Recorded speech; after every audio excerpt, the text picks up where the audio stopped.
My brother called me at 7 in the morning, sobbing so hard he could barely get the words out. "Dad had a heart attack last night," he said. "It happened fast. He is gone. The funeral home is already handling everything. You do not need to come back to Chicago. There is no point." I looked across the kitchen table at my father, who was slowly stirring his oatmeal and complaining about how the news anchor on television was mispronouncing words again. I pressed mute on my phone so my brother could not hear me exhale. "My name is Rachel, and I am 31 years old. I spent 7 years becoming a certified fraud examiner and tax attorney, which means my entire career is built on the understanding that people lie, especially about money, and especially when there is a lot of it at stake. I have sat across the table from CEOs and watched them lie with the confidence of men who had never once been told no.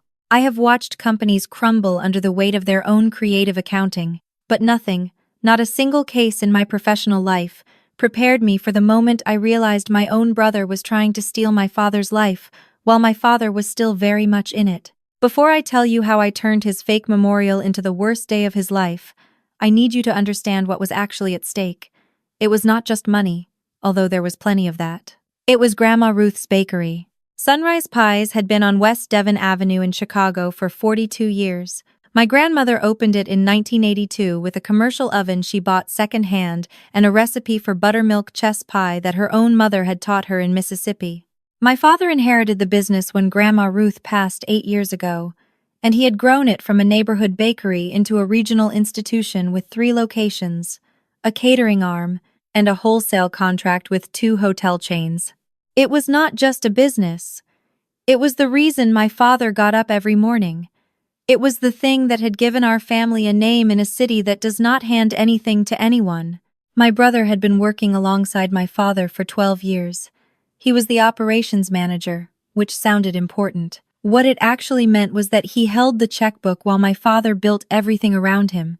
I had moved to Atlanta for law school and stayed for my career. My brother had stayed in Chicago and, apparently, had been growing very, very patient. I unmuted the phone. I kept my voice soft and cracked just slightly at the edges, the way you do when you are pretending to cry without actually crying. "I am so sorry," I whispered. "I cannot believe it. I just need a moment."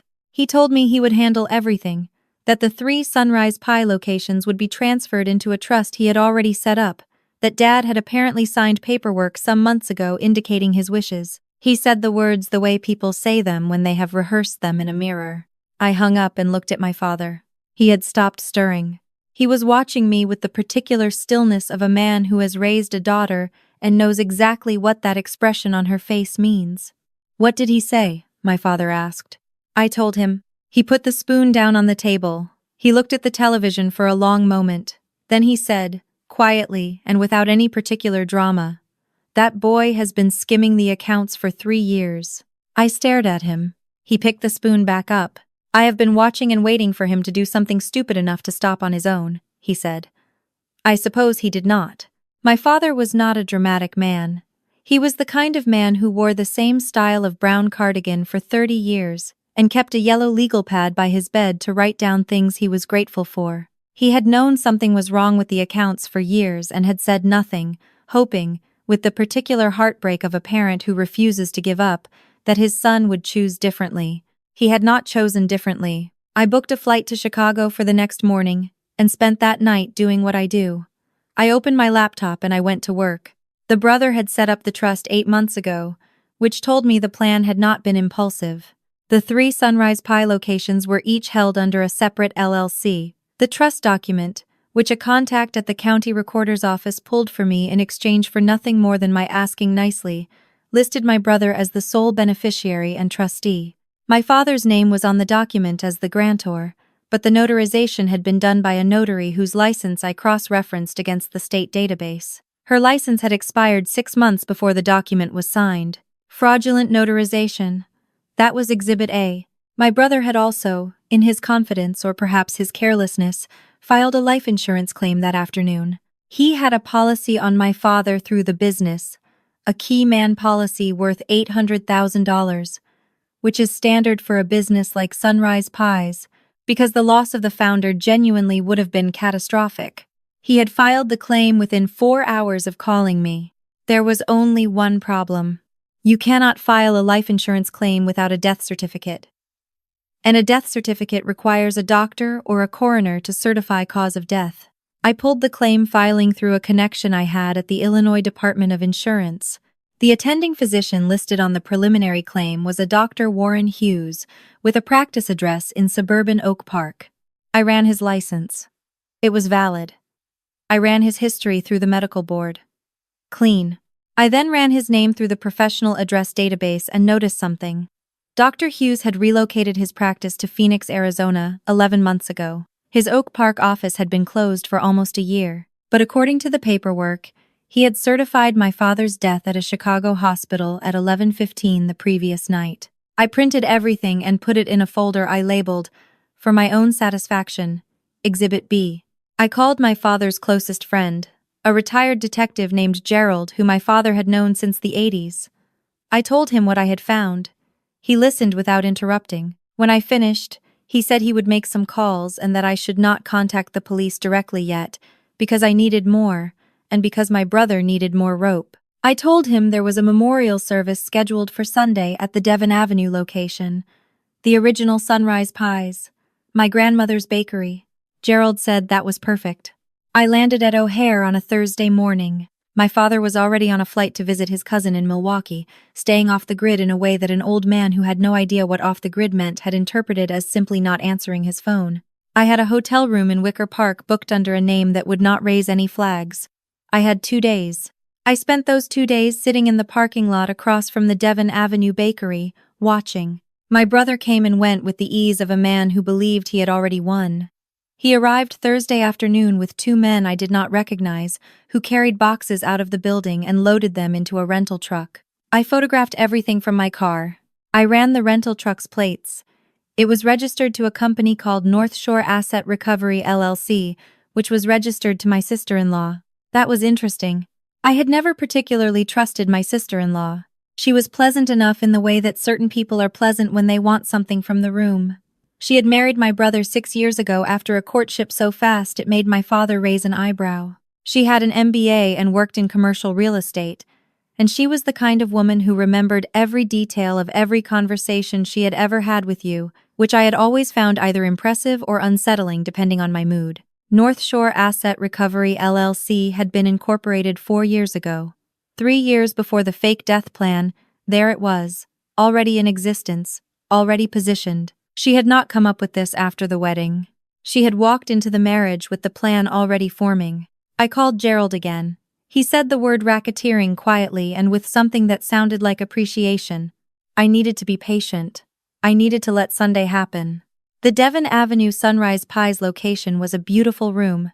My grandmother had kept it simple, white walls and dark wood and windows that faced the street, so people walking by could see the display cases filled with chess pies and sweet potato pies and lemon meringue stacked on linen doilies. My father had never changed the decor. He said his mother would haunt him if he so much as moved a table.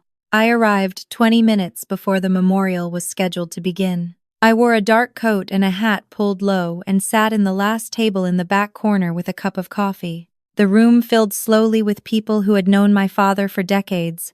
Neighborhood people, business contacts, old friends, people who had bought pies at this counter for 30 years and believed, because my brother had told them, and he was a man they trusted, that the owner of this place was dead. My brother stood near the door greeting people. He was wearing a black suit that was too expensive for mourning and accepting condolences with the particular warmth of a man collecting currency. My sister-in-law stood beside him in a charcoal dress, nodding and touching forearms and saying my father's name in the past tense with such practiced naturalness that I had to admire it in the way you admire something you despise. They had not noticed me. A man from my father's church stood at the front of the room and said kind things about a man he believed was dead. People cried. The sincerity in that room was suffocating, because every tear was real, and every tear was based on a lie. My brother got up to speak. He talked about growing up in the bakery. He talked about my grandmother and the buttermilk chess pie and the smell of brown sugar in the morning. He cried at the right moments. He said his father had wanted the business to stay in the family, that he had made arrangements, that Sunrise Pies would continue in his memory under the same name and the same heart. He said, toward the end, that his sister Rachel had unfortunately been unable to attend due to the distance and her own grief. That was when I stood up. I took off the hat. I walked toward the front of the room. I watched my brother's face pass through about 4 emotions in the space of 2 seconds, landing on something that looked like a man who has just stepped onto ice he was certain would hold him. "Rachel," he said. I kept walking until I was standing at the front of the room. The people in the chairs were watching me with the confused sympathy of people at a memorial who have just seen something unexpected. "I am so sorry for your loss," someone said from the 3rd row. I turned to face the room. "Thank you," I said. "I want to say something about my father." I paused the way you pause when you need a room to be quiet. "My father built this bakery with his mother and kept it for 42 years, I said. "He got up every morning at 4:30 to be the first one through that door. He memorized the name of every regular customer and their usual order. This place is not just a business. It is the physical proof that a family can build something real and lasting in a single lifetime." My brother was very still. "Which is why," I continued, "I find it so interesting that my father's Keyman life insurance policy was filed at 4 in the afternoon yesterday, approximately 14 hours after he allegedly died." The room shifted. "Because I spoke to my father this morning," I said, "and he is, to the best of my knowledge, very much alive." My brother moved toward me. His voice went low and cold, the voice he used when we were children and he wanted to frighten me. "Rachel," he said, "you are grieving. You are not thinking clearly. Stop." I reached into my bag and placed a photograph on the table in front of me. It was a screenshot of a video call I had made with my father that morning, time-stamped, showing him holding up that morning's Chicago Tribune in front of a window in his cousin's house in Milwaukee, his face clear and unmistakable. The room was very quiet. "I also have the trust document," I said, placing a copy on the table. "The one my father supposedly signed 8 months ago, notarized by a woman whose license expired before the ink was dry. And I have the North Shore Asset Recovery LLC registration," I continued, looking directly at my sister-in-law, "which was incorporated 4 years ago, 2 years before any of you met her, suggesting that what happened to this family was not a moment of desperation but a plan." My sister-in-law's expression did not change. It was remarkable, actually. She simply looked at me with the focused calm of someone deciding which door to walk through. My brother was not calm. He grabbed my arm. "You are making a scene," he said, low and furious. "In front of all these people, at Dad's memorial." I looked at his hand on my arm. I looked at him. "You filed a life insurance claim for $800,000 on a man who is eating oatmeal in Milwaukee right now," I said. "I think we are well past worrying about scenes." He let go. From the back of the room, Gerald stood up. He held up a badge that he had technically retired from but which still commanded the particular attention that badges command. He said he had some questions for the two of them, and that they might prefer to step outside rather than answer them in front of everyone who had known this family for 40 years. My sister-in-law was already reaching for her purse. She was moving with the speed of a woman who had planned for the possibility of exactly this moment. She was heading for the side door that led to the kitchen and then to the alley. I had planned for that too. Gerald's son, who was not retired and who had come as a personal favor, was standing outside that door. The room erupted then. Not in chaos, but in the particular loud confusion of people who have just learned that the grief they brought with them tonight was not warranted, that the man they came to mourn is alive, that the tears they shed for the last hour were real tears spent on a performance. The anger in that room was the specific anger of people who feel foolish, and people who feel foolish are not gentle. My brother was taken outside by Gerald. My sister-in-law stood at the kitchen door long enough to understand that leaving was not going to happen the way she intended. Then she turned back into the room and sat down in a chair, and she did not say another word for the rest of the night. Someone from the back called a number I had left on a card by the door. My father arrived 2 hours later. He walked in through the front door of his own bakery while the police were still there and the neighbors were still there and the people who had come to mourn him were standing around with coffee cups in their hands trying to make sense of the evening. He was wearing his brown cardigan. He looked like a man who had not slept particularly well but was not going to let that show. When he saw his son, he stopped. He looked at him for a long time without speaking. My brother said, "Dad?" "Just Dad. Nothing else. My father nodded slowly, the way he nodded when something confirmed what he already knew. He walked past him without another word and went behind the counter and put on an apron and began slicing pie. The police finished their questions. My brother and sister-in-law were not arrested that night because insurance fraud and falsified legal documents take time to process, and Gerald's son had explained to me carefully that the evidentiary chain needed to be complete before charges were filed. But they were instructed very clearly not to leave the state. My sister-in-law looked at me before she left. She had recovered her composure entirely, which I found chilling and impressive in equal measure. "You cannot prove the pre-planning," she said. "The LLC was for a different business venture." "I know," I said. "That is why I have spent the last 3 days tracing every account transfer from Sunrise Pies for the past 4 years. She blinked. 3 years of systematic withdrawals from the business accounts, I said. Small amounts at first, below the threshold that triggers automatic flags, which told me you understood accounting. Then larger amounts routed through vendor payments to a fictitious linen supply company called Westlake Textiles, which does not exist but whose bank account does, and traces back to a personal account in your name opened 6 months before you married my brother. You were not planning this after you met him. You identified this business before you met him. You identified my brother as the access point. And then you married him." She was very still. "I do not know if my brother knew that part," I said. "I genuinely do not know if he understood that he was recruited.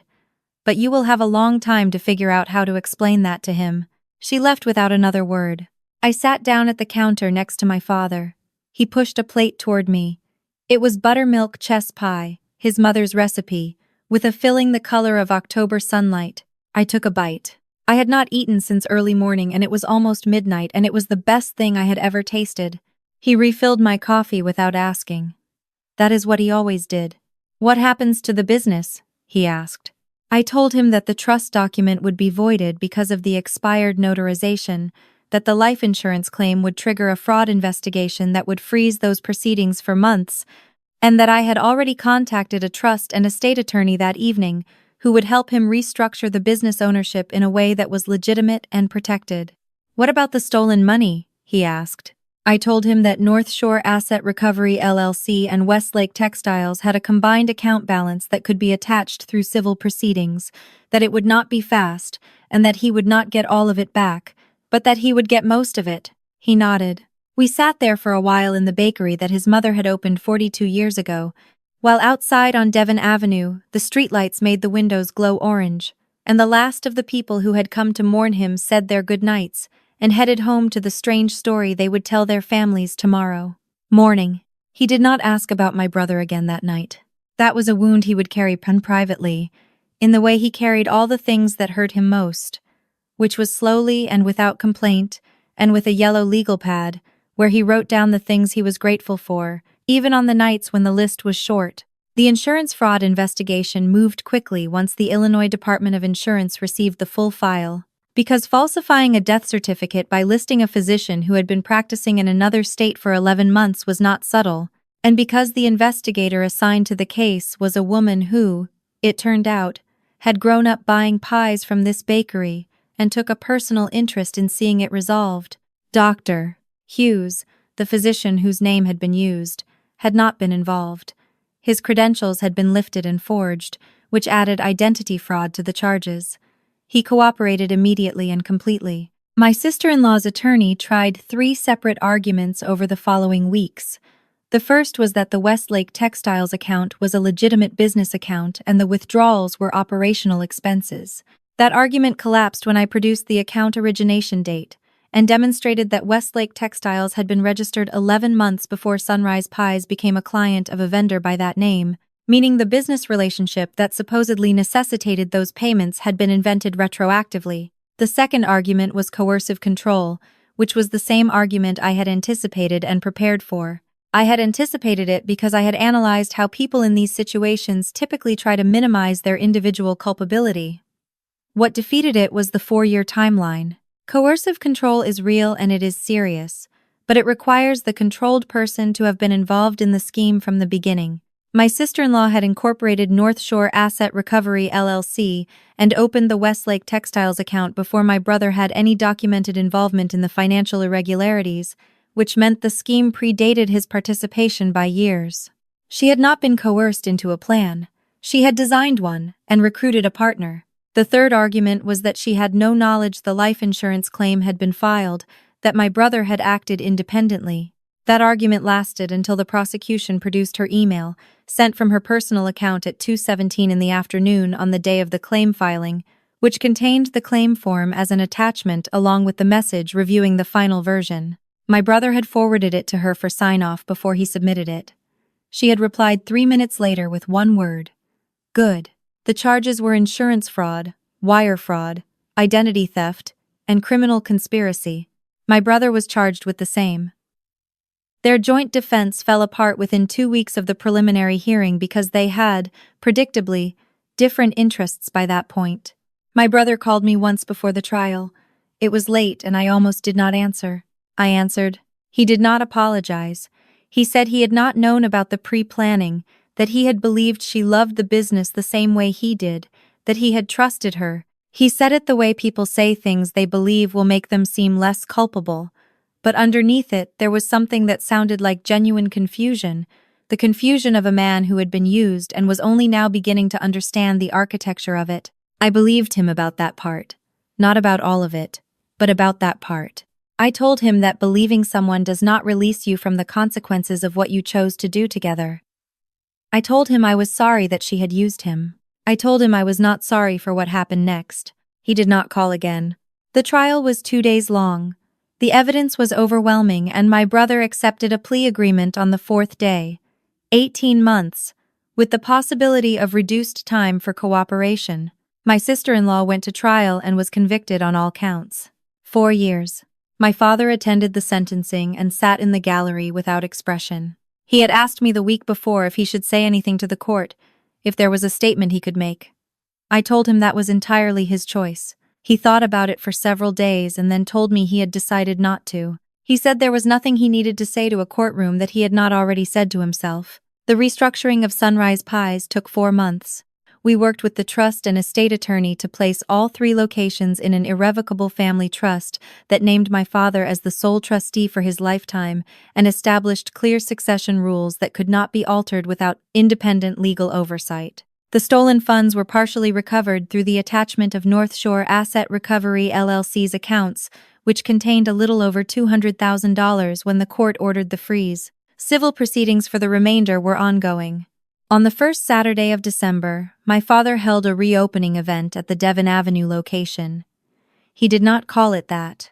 He just opened the bakery at 5 in the morning the way he always had and did not make any announcements and did not send any emails.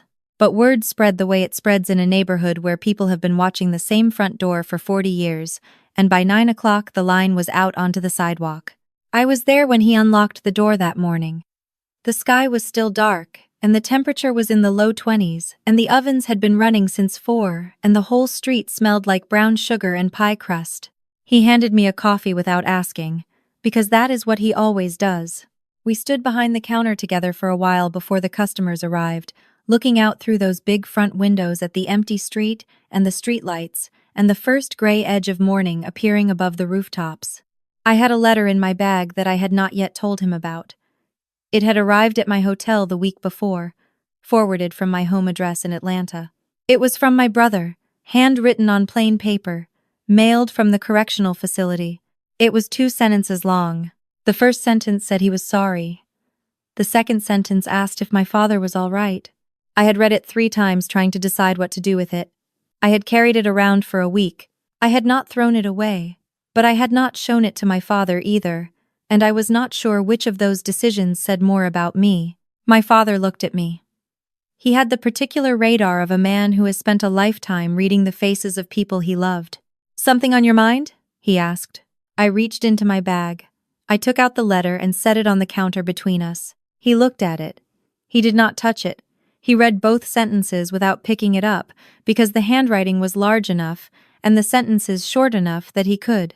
He was quiet for a while. Then he reached under the counter and took out a piece of parchment paper and wrapped a slice of buttermilk chess pie in it carefully, the way his mother had taught him, folded at the corners, sealed with a small sticker.